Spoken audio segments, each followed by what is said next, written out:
नमस्कार श्रोते हो. श्राव्य कथा मराठी या चॅनलवरती आपले सहर्ष स्वागत आहे. श्रोते हो, श्राव्य कथा मराठी या चॅनलवरती मी सध्या आपल्याला सुप्रसिद्ध रहस्य कथाकार श्री बाबूराव अर्नाळकर यांनी लिहिलेली एक थरारक कथा सादर करत आहे.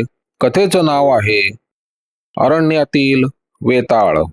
श्रोते हो, या कथेचं पुनर्मुद्रण मनोरमा प्रकाशन यांनी केलेलं आहे. तर चला ऐकूया अरण्यातील वेताळ या कथेचा पुढील भाग. आठवा. बाबूजी, आपण कुठे आहोत? छोटूचा आवाज त्यांनी ऐकला तो आता सावध झाला होता. धनंजय, मी जागा आहे की स्वप्नात? दासबाबूंनी विचारलं. तुम्ही दोघांनी झोपण्याचा प्रयत्न करावा हे चांगलं. सकाळपर्यंत आपल्याला काही हालचाल करता यायची नाही. निष्कारण आपल्या शक्तीचा अपव्यय करू नका, धनंजयांनी त्या दोघांना बजावलं. दासबाबू लागलीच गप्प बसले आणि छोटूनही आपल्या ओठावर आलेले शब्द मागे घेतले. दासबाबू सारखे तळमळत होते. त्यांच्या जोडीदारांना झोप लागली असावी असं दिसत होतं. सर्वत्र शांत होतं. अनेकांचे घोरणे त्यांना ऐकू येत होते. त्या ठिकाणी बरीच माणसं असावीत असं त्यांनी तर्क केला. पाणी पाणी, कावेरीचा आवाज ऐकू आला. दासबाबू हातांनी चाचपडत तिच्याजवळ गेली. कावेरी, बोलू नकोस. माझ्याजवळ पाण्याची बाटली आहे. या धनंजयांना आणि छोटूला या असल्या ठिकाणी सुद्धा झोप लागावी हे आश्चर्यच आहे. आपण कुठे आहोत? कावेरीने विचारलं. मला सुद्धा सांगता येणार नाही, पण हे पाणी घे, अगदी थोडं पाणी पी. तितक्यात शांतता भंग पावली. कोणीतरी मोठ्याने किंचाळलं. हे काय? घाबरून कावेरीनं विचारलं. एखादा कोणीतरी स्वप्नात किंचाळला असेल, घाबरू नकोस, दासबाबू म्हणाले. पण त्यांचे बोलणे पूर्ण होण्यापूर्वी कावेरीनं उच्च स्वरात विचारलं. कोण ओरडलं? काय झालं? तिला कोणी उत्तर दिलं नाही. आता पूर्ववत शांतता पसरली होती. तुम्ही आता दोघेही झोपण्याचा प्रयत्न करा, धनंजयांचा आवाज ऐकू आला. साहेब, तुम्ही इथेच आहात काय? मला उत्तर द्या. भोगोचा आवाज आला. कोण भोगो? हो, आम्ही इथेच आहोत. बरं झालं, छान झालं. माझी सर्व मंडळी इथं आहेत. इथं अगदी काळाकुट्टा अंधार आहे आणि आम्ही कुठे आहोत ते समजत नाही. आजूबाजूला खूप माणसं असावीत असं दिसतंय. त्यातले काही चालत आहेत, काही विवळत आहेत. कदाचित ती माणसे नसून भूते असावीत. त्याबरोबर चारी बाजूने आवाज होऊ लागले. कोणी किंकाळ्या फोडू लागलं. भोगो धीम्या स्वरात पुन्हा म्हणाला. कदाचित आपण सर्वही जिवंत नसून माणूस मेल्यानंतर जिथे जातो तिथे पोचले असावे. सकाळ झाली म्हणजे काय ते खरं समजेल. भोगो, तुझे हातपाय मोकळे आहेत ना? धनंजयांनी विचारलं. आम्हाला इथे आणल्यानंतर आमचे सर्वांचे हातपाय बांधण्यात आले होते, पण टिकीनं दातानं माझ्या हाताच्या दोऱ्या तोडल्या. त्यानंतर मी सर्वांना मोकळं केलंय. शाबास टिकी, तू फार चांगलं काम केलंस, धनंजय म्हणाले. इथं चांगलं काही नाही साहेब, टिकीचा रडता स्वर त्यांनी ऐकला. मी फार वाईट माणूस आहे. आपण इथं आलो हा सर्व दोष माझा आहे. टिकी, तू आता झोप, धनंजय म्हणाले. माझ्यात आता शक्ती राहिलेली नाही, टिकी खेदाने म्हणाला. तुम्ही आता सर्व शांत राहा आणि विश्रांती घ्या. आपण बोलत राहून काही फायदा होणार नाही. भोगो गप्प राहिला आणि त्यानं सर्व आपल्या माणसांनाही न बोलण्याबद्दल सुचवलं. झोप येणं शक्य नव्हतं. सकाळची वाट पाहत ते सर्व जमिनीवर पडून होते. अखेरीस कोंबडा आरवला. रात्रभर रानात भटकल्यानंतर पुन्हा आपल्या गुहेत शिरताना वाघानं फोडलेली डरकाळी ऐकू आली. सूर्यप्रकाश हलक्या हातानं आजूबाजूच्या वस्तूंवरील अंधाराचे पडदे उचलू लागला. थोड्या वेळानं स्पष्ट दिसू लागलं. त्या प्रकाशात दिसणारे दृश्य फार भयानक होते. प्राणी संग्रहालयाप्रमाणे तेथे अनेक लोखंडी पिंजरे होते आणि त्या पिंजऱ्यात माणसांना जनावराप्रमाणे बंद केले होते. काही पिंजरे रिकामे होते, पण बाकीच्यात माणसं मागे पुढे होत होती.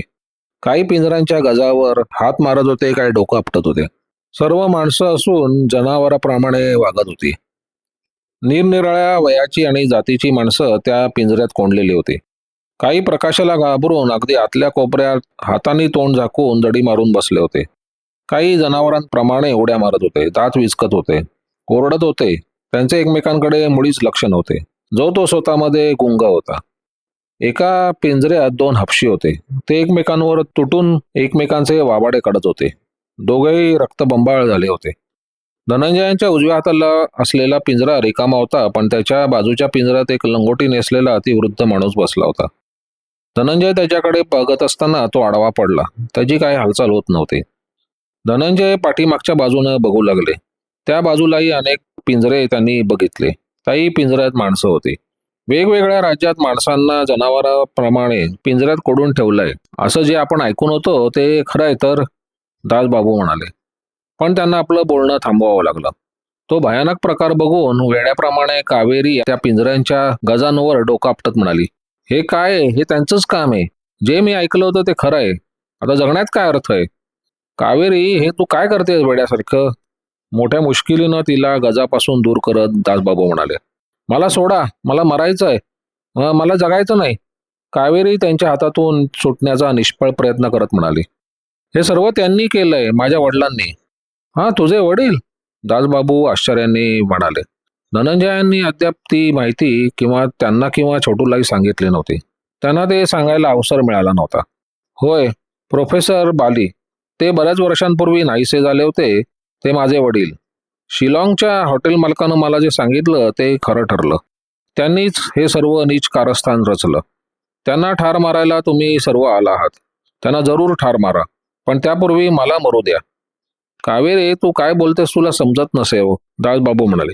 धनंजयांनी आपल्या खिशातील एक छोटी पिकटी उघडून त्यातून एक सुई बाहेर काढली आणि ती एका छोट्या बाटलीतील मिश्रणाने भरत ते म्हणाले, तिला घट्ट पकडून ठेवा. बाबूजी, काय करताय तुम्ही? छोटूनं आश्चर्याने विचारलं. तिला विश्रांतीची आवश्यकता आहे, नाहीतर तिला वेळ लागेल. मी तिला आता झोपेचं इंजेक्शन देतो. कावेरीला घट्ट पकडून ठेवणं काही सोपं नव्हतं. ती खरोखरच वेड्यासारखं करत होते. तिला आवरणं दासबाबू आणि छोटू या दोघांना अवघड जात होतं. धनंजयाने तिचं मनगट घट्ट पकडून इंजेक्शन दिलं. त्याबरोबर तिचा जोर ओसरला आणि ती खाली बसली. थोड्याच वेळात तिला झोप लागली. पिंजऱ्याच्या चारी बाजूला आणि वर छतालाही सळ्याच असल्यामुळे सूर्याचे किरण आत घुसले होते. तिला ऊन लागणार नाही अशी व्यवस्था केली पाहिजे, धनंजय म्हणाले. दासबाबूंनी आणि छोटूंनी आपल्या अंगातील कोट काढले आणि तिच्या अंगावर घातले. धनंजय विचारात गडले होते. आपण जर वेताळाच्या राज्यात शिरलो नसतो तर कावेरी पण इथपर्यंत येऊ शकली नसती. एकट्यानं येण्याची तिची छाती झाली नसती. तिच्या या स्थितीला आपणच कारणीभूत झालो आहोत असं त्यांना वाटत होतं. ते आपल्या दोघा सहकाऱ्यांच्या शेजारी जाऊन बसले. कोणीच काही बोलत नव्हते. सकाळ उलटली. भयंकर उन्हामुळे लोखंडी पिंजरे तापू लागले आणि अंगाची लाही लाही होऊ लागले. भोगोचा पिंजरा समोरच्या बाजूला होता. धनंजय उठले आणि भोगोच्या माणसांना धीर देऊ लागले. पण त्या शूर जंगली लोकांच्या मनावर काही परिणाम झालेला दिसला नाही. वेताळाच्या पिंजऱ्यातून आपली जिवंत सुटका होणार नाही असं त्यांना वाटत होतं. त्यांच्यापैकी फक्त भोगोच काय तो मांडी घालून एखाद्या ध्यानस्थ योग्याप्रमाणे बसला होता. धनंजयांनी छोटूला एका बाजूला बोलून घेतलं आणि ते म्हणाले, कावेरी प्रोफेसर बालींची मुलगी आहे हे आता आपल्याला समजलंय. प्रोफेसर बाली मरण पावले असावेत अशी सरकारी अधिकाऱ्यांची समजूत होती. ते इथं आलेत आणि त्यांनी या जागेत कुंपण उभारून स्वतःला गाडून घेतलं. प्रश्न असा आहे की स्वतःला अशा प्रकारे कोंडून घेण्यात त्यांचा काय हेतू होता? वीज खेळलेलं काटेरी तारांचं कुंपण त्यांनी का उभारलं असावं? आज 18 वर्ष तो इथं काय करतोय? त्यानं या माकडांना शिकवून का तयार केलंय? आणि त्या रानटी स्त्रियांना पळवून आणण्यात त्यांचा काय हेतू असावा? प्रोफेसर बाली वेडा असावा हे या प्रश्नाचं उत्तर असावं, छोटू म्हणाला. दुसरं तर काही मला सुचत नाही. आणि त्याला या वेड्यापासून परावृत्त करण्याचं आणि त्याचं हे पुढील कारस्थान हाणून पाडण्याचं आपलं काम आहे, धनंजय म्हणाले. आपण? छोटून आश्चर्याने विचारलं. त्या तुरुंगातून धनंजय आपली सुटका कशी करून घेणार आणि प्रोफेसर बालींचं पारिपत्य कसे करणार हे त्याला समजेना. होय, आपण, आत्मविश्वासाने धनंजय म्हणाले. यातून बाहेर पडण्याचा काहीतरी मार्ग असणारच. त्या मार्गानं बाहेर पडून त्या मानवी सैतानाला शासन केलं पाहिजे. कितीही मजबूत तुरुंग असला तरी तेथे एखादी पळवाट असते. छोटू, आपण हरलेलो नाही आणि हरणार पण नाही याबद्दल मला मुळीच शंका नाही. छोटू काही बोलला नाही. आपल्या बाबूजींच्या मनावर काही परिणाम तर झाला नसेल ना असं त्याला वाटलं. मध्यान्ह वेळ झाली. सूर्याचा ताप असह्य होत होता. डोकं तापून फुटतंय की काय असं प्रत्येकाला वाटू लागलं. त्या तिघांच्याही हॅट माकडांनी पळवल्या होत्या. सुदैवानं त्यांच्या पाठीवरील पिशव्या तशाच होत्या. त्यात काही खाद्यपदार्थ आणि पिण्याचे पाणी होते. त्या पिशवीतील टॉवेल काढून त्यांनी ते डोक्याला गुंडाळले आणि धनंजयांच्या सूचनेप्रमाणे त्यांनी काहीतरी खाल्लं. भोगोच्या माणसांजवळही खाण्याचे पदार्थ होते. त्यांनी भोगोला सुचवताच त्यानं आणि त्याच्या माणसांनी जवळच्या शिदोऱ्या सोडल्या, पण धनंजयांखेरीज कोणीही पोटभर खाल्लं नाही. सूर्य मध्यान्ह रेषा सोडून थोडा पश्चिमेकडे सरकल्यानंतर आजूबाजूच्या सर्व पिंजऱ्यातील हालचाल एकदम थांबलेली बघून धनंजयांना आश्चर्य वाटलं. सर्व कैद्यांनी फेऱ्या घालण्याचे ओरडण्याचे सोडून दिले होते आणि ते आपल्या तुरुंगात मध्यभागी जाऊन बसले. काहीतरी विशिष्ट प्रकार घडणार असं दिसत होतं. हा प्रकार तरी काय आहे? दासबाबूंनी विचारलं. पण त्यांना कोण उत्तर देणार? सर्व कैद्यांच्या नजरा दूर असलेल्या एका दरवाजावर खिळून राहिल्या होत्या. धनंजय टक लावून बघत होते. दरवाजा उघडला गेला आणि माकडांची एक मोठी फौज आत शिरली. त्यापैकी कित्येकांच्या हातात टोपल्या आणि कित्येक पाण्याने भरलेल्या बादल्या घेऊन येत होते. टोपल्यातून रानातून जमा करून आणलेली नाना प्रकारची लहान मोठ्या आकाराची फळं होती. प्रत्येक पिंजऱ्यात कोंबड्यांना दाणे टाकावे त्याप्रमाणे माकडं फळं टाकत होती आणि पिंजऱ्यांना लागून असलेल्या टाक्यात पाणी ओतत होते. बरीचशी माकडं केवळ कैद्यांना पाण्यासाठी आणि त्यांना वाकुल्या दाखवण्यासाठी आली होती. एका माकडानं टिकीनं जीवापार जतन करून ठेवलेली साहेबी टोपी खेचून घेतली. ती टोपी म्हणजे टिकीचं भूषण होतं. माकडांनी ती खेचून घेतल्यामुळे टिकी रागानं बेभान झाला. माकडं पिंजऱ्याबाहेर उभे राहून त्याची मौज बघत होते. बोगो चपळाईने उठला आणि त्यानं गजातून हात बाहेर काढून दोघा माकडांच्या माना पकडल्या. त्यांची डोकी जोरजोराने एकमेकांवर आपटली. बोगो अतिशय रागावला होता. त्याचा रुद्रावतार बघून माकडं दूर जाऊन उभे राहिले. बोगो, त्या माकडांकडे लक्ष देऊ नकोस, धनंजय ओरडून म्हणाले. भलताच प्रसंग ओढवेल. आपण पिंजऱ्यात अडकलो गेलो ते लक्षात ठेव. बोगोनं त्या माकडांना सोडून दिलं. ती माकडं भयंकर जखमी झाली होती. ते सर्व चित्कार करत रागारागाने बोगोकडे बघत होते. तितक्यात बुधवा तिथे आला आणि त्यानं दुरून तो प्रकार बघितला. तो हसत बोगोच्या पिंजऱ्याजवळ झाला. त्यानं टिकीची हॅट आपल्या हातात घेऊन ती आपल्या डोक्यावर ठेवली आणि नंतर रागानं बोगोकडे बघत त्या टोपीच्या चिंधड्या करून टाकल्या. टिकी त्याला आपल्या भाषेत मोठमोठ्यानं शिव्या घालू लागला. बुधवानं त्याला पकडण्यासाठी पिंजऱ्यात हात घालताच टिकी घाबरून भोगोच्या पाठीमागे जाऊन दडला. बुधवा हसत तिथून निघाला आणि धनंजयाच्या पिंजऱ्यासमोर जाऊन तो धनंजयांना म्हणाला, मला तुम्ही आवडता, कारण तुम्ही माझ्यासारखे आहात. माझे वडील तुमच्यासारखे शहरात राहणारे होते असं वेताळानं मला सांगितलं. बराच वेळ बुधवा डोकं खाजवत होता. तो पुन्हा म्हणाला, पण मला या माकडांखेरीज काही आठवत नाही. माझ्या अगदी लहानपणापासून मी या माकडांबरोबर जंगलात वाढलो, खेळलो. नंतर वेताळाची गाठ पडली. मी या माकडांचा आणि जंगलाचा राजा होतो. मी सांगेन त्याप्रमाणे माकडं वागत होती. पण मला त्यांच्यापेक्षा जास्त ज्ञान नव्हतं. वेताळानं मला बोलायला शिकवलं. त्यानं मला तुमच्याप्रमाणे कपडे दिले. त्यानं मला बंदूक मारायला शिकवलं आणि मी ते माकडांना शिकवलं. मला आता पुष्कळ गोष्टी समजतात, पण त्या माकडांना समजत नाहीत. तुला तुझं नाव माहिती आहे काय? तुझं नाव बाली काय? धनंजयांनी विचारलं. माझं नाव बुधवा. त्याच नावानं वेताळ मला हाक मारतो. हा वेताळ कोण? धनंजयांनी विचारलं. ते तुम्हाला लवकर समजेल, बुधवा म्हणाला. वेताळ तुझ्या माझ्यासारखाच आहे काय? तुमच्याशी बोलता कामा नये असं वेताळानं मला सांगून ठेवलंय, बुधवा म्हणाला. त्याचं नाव बाली काय? बाली. बाली हे नाव मी ऐकलेलं आहे, पुन्हा जोरात डोकं खाजवत बुधवा म्हणाला. हे कसलं नाव आहे? ते माणसाचं नाव आहे. तुझं जसं नाव बुधवा आहे तसंच.